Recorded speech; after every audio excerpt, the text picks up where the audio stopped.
October 2015 CIA headquarter Virginia. John Brennan একটি অপরিচিত নম্বর থেকে একটি কল পান।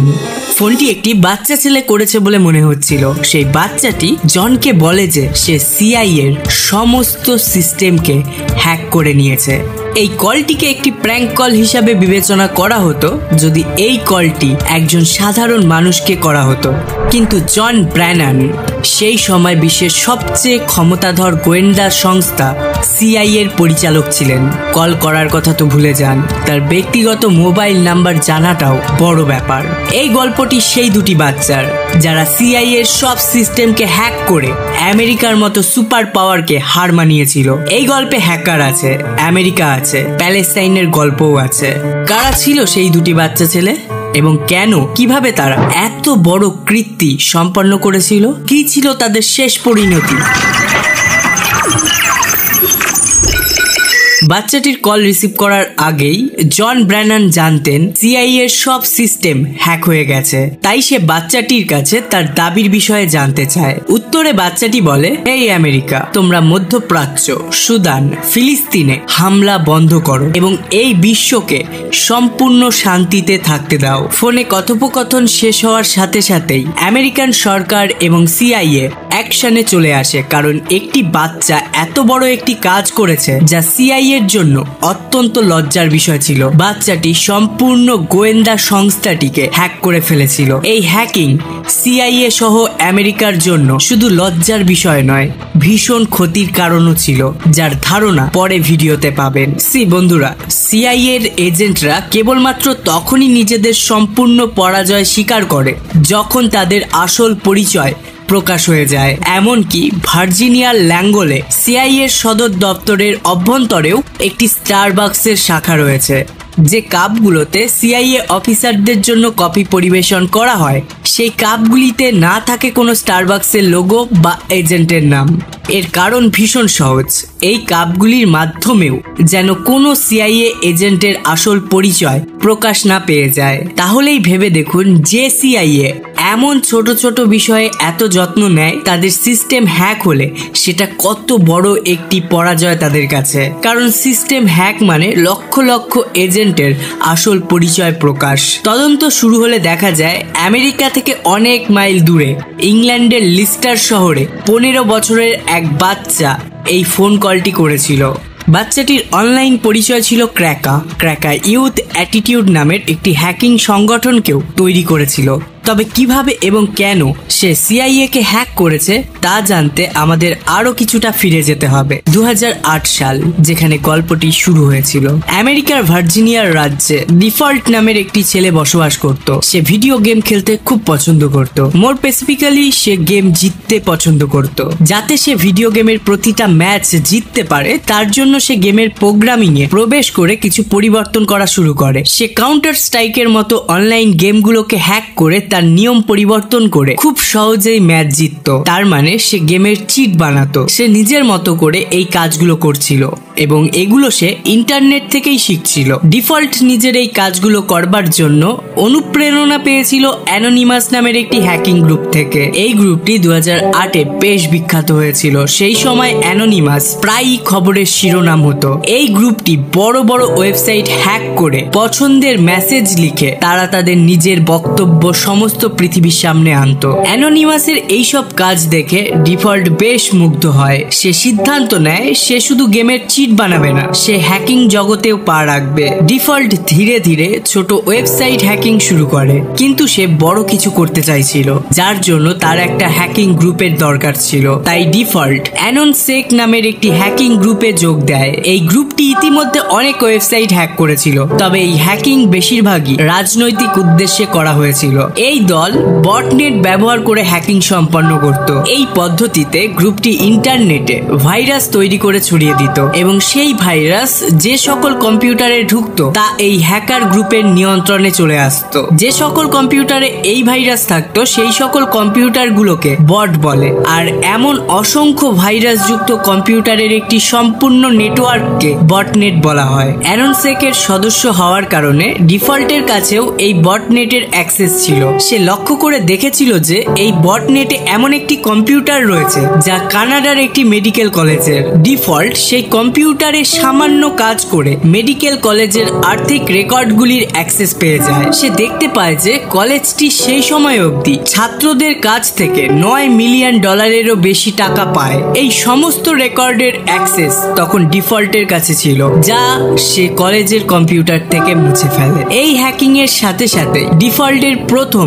পেশাদারি হ্যাকিং সফল হয়, কিন্তু এই হ্যাকিং এর জেরে মেডিকেল কলেজের পুরো ব্যবস্থাটাই ভেঙে পড়ে। ডিফল্ট প্রথম হ্যাকিং দুষ্টুমি থেকে করেছিল, কিন্তু পরের হ্যাকিংটা রাগ থেকে করেছিল। ডেনমার্ক সরকার তাড়াতাড়ি করে একটি লজ্জাজনক আইন পাশ করে নিজেদের পার্লামেন্টে, যে আইন অনুসারে প্রাণীদের ওপর যৌন নিপীড়ন করা যেতে পারে। সারা বিশ্বের প্রাণী অধিকার কর্মীরা সহ প্রাণী প্রেমিকরা এই খবরে ভীষণ দুঃখ পায়। তারা বিরোধিতা শুরু করে। ডিফল্টেরও নিজের একটি কুকুর ছিল যাকে সে ভীষণ ভালোবাসত। অতএব এই আইনের কারণে ডিফল্ট ভীষণ রেগে যায়। সে ঠিক করে সে তার গ্রুপের সাথে ডেনমার্কের অফিসিয়াল ওয়েবসাইট হ্যাক করবে।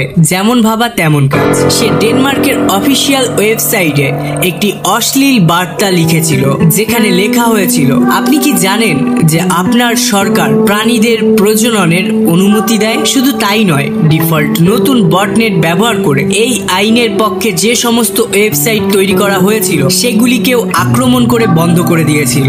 ডেনমার্কের অফিসিয়াল ওয়েবসাইট হ্যাক হওয়ার সাথে সাথে এই খবর পৃথিবীব্যাপী ছড়িয়ে পড়ে। হ্যাকিং এর খবরের পাশাপাশি হ্যাকিং এর কারণ জঘন্য আইনটি সম্পর্কেও আলোচনা পৃথিবীব্যাপী শুরু হয় এবং ডেনমার্কের এই পদক্ষেপ সারা বিশ্বে সমস্যা তৈরি করতে শুরু করে। মানুষ ডেনমার্ককে চাপে ফেলতে শুরু করে। শেষ পর্যন্ত ডেনিশ সরকার এই চাপ সহ্য করতে পারেনি এবং পরের বছরই তারা নিজেদের সিদ্ধান্ত প্রত্যাহার করে। ডিফল্ট প্রথমবারের মতো তার উদ্দেশ্যে সফল হয়েছিল, কিন্তু সব মানুষ অ্যানোনিমাস গ্রুপকে এই হ্যাকিং এর ক্রেডিট দিতে শুরু করেছিল, কারণ সেই সময় এই হ্যাকিং গ্রুপই শিরোনাম তৈরি করত।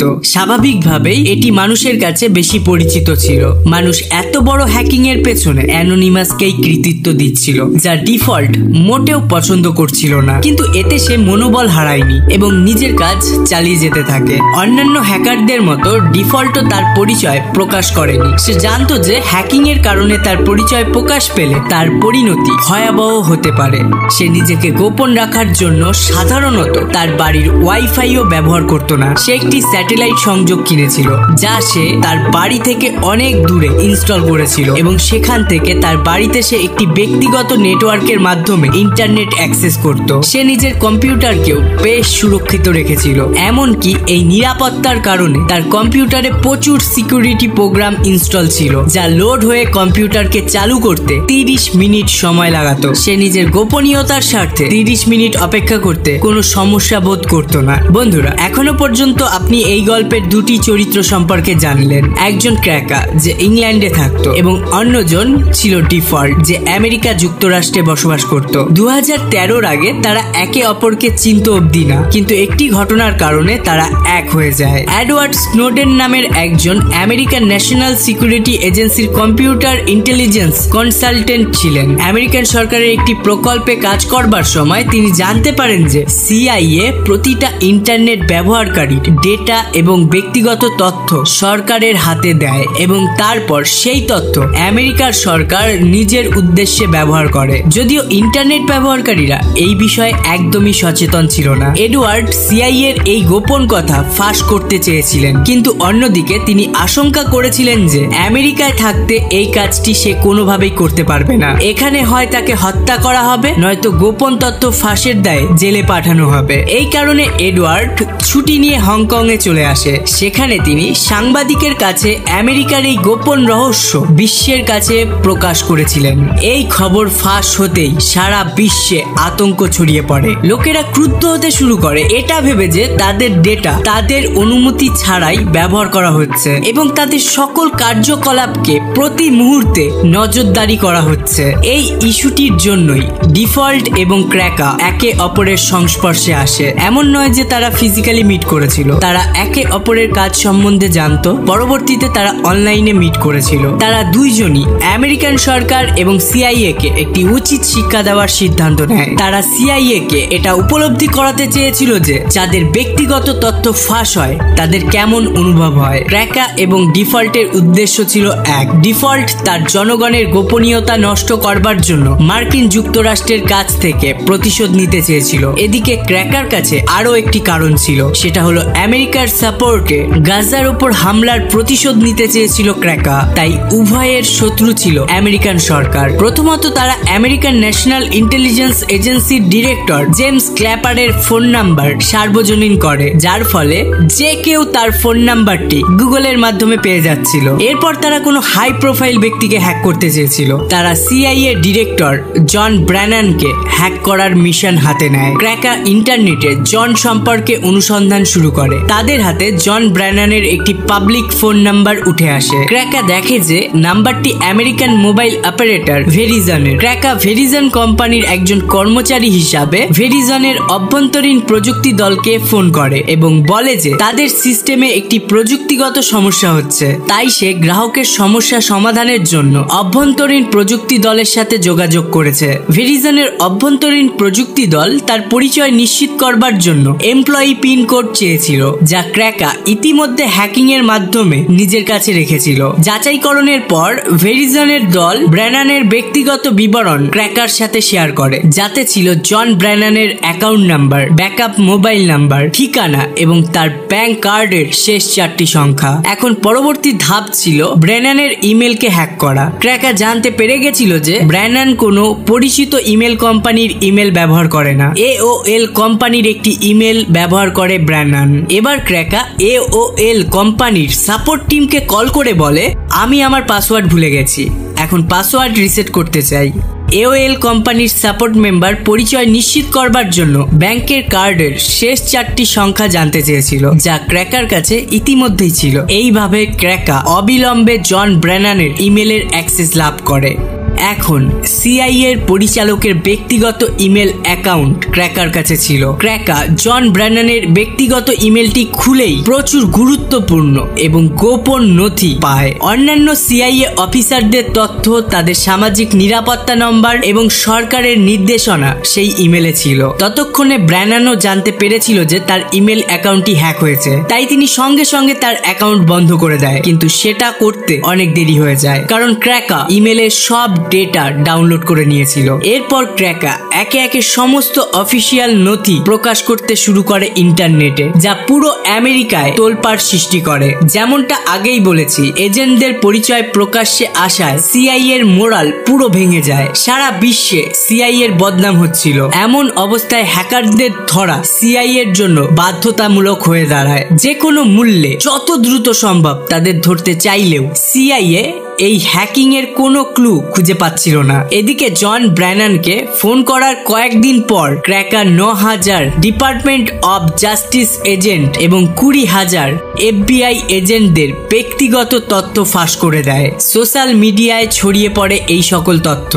এত কিছু করবার পরেও ক্র্যাকা আরামে জীবন কাটাচ্ছিল। ক্র্যাকা ভেবে নিয়েছিল যে তাকে ধরা সম্ভব নয়, কিন্তু অন্যদিকে ডিফল্ট, যে ক্র্যাকাকে সাহায্য করেছিল এই হ্যাকিং এ, সে বেশ উদ্বিগ্ন হতে শুরু করে। সে ভয় পাচ্ছিল যে যদি সে ধরা পড়ে তবে তার সর্বনাশ আসতে চলেছে। ডিফল্ট হয়তো কখনোই ধরা পড়তো না যদি সে নিজের উদ্বিগ্নকে কন্ট্রোল করতে পারত। সে মাতাল হয়ে তার বন্ধুকে বলে ফেলে যে সে সিআইএ হ্যাকিং এর পেছনে ছিল। কয়েকদিন পর FBI ডিফল্টের বাড়িতে অভিযান চালায় এবং তাকে টেনে নিয়ে যায় FBI হেডকোয়ার্টারে। জিজ্ঞাসাবাদে ক্র্যাকার নামও উঠে আসে, যাকে ব্রিটিশ পুলিশের সহায়তায় গ্রেপ্তার করা হয়। ক্র্যাকার আসল নাম ছিল কেন গ্যাম্বেল এবং ডিফল্টের নাম ছিল জাস্টিন গ্রে লিভারম্যান। অল্প বয়সের কারণে ক্র্যাকাকে 2 বছরের কারাদণ্ড দেওয়া হয়েছিল, যেখানে ডিফল্ট সরাসরি সিআইএ হ্যাকিং এর সাথে জড়িত না থাকা সত্ত্বেও 5 বছরের কারাদণ্ড ভোগ করে। উভয়ই আজ জেল থেকে মুক্ত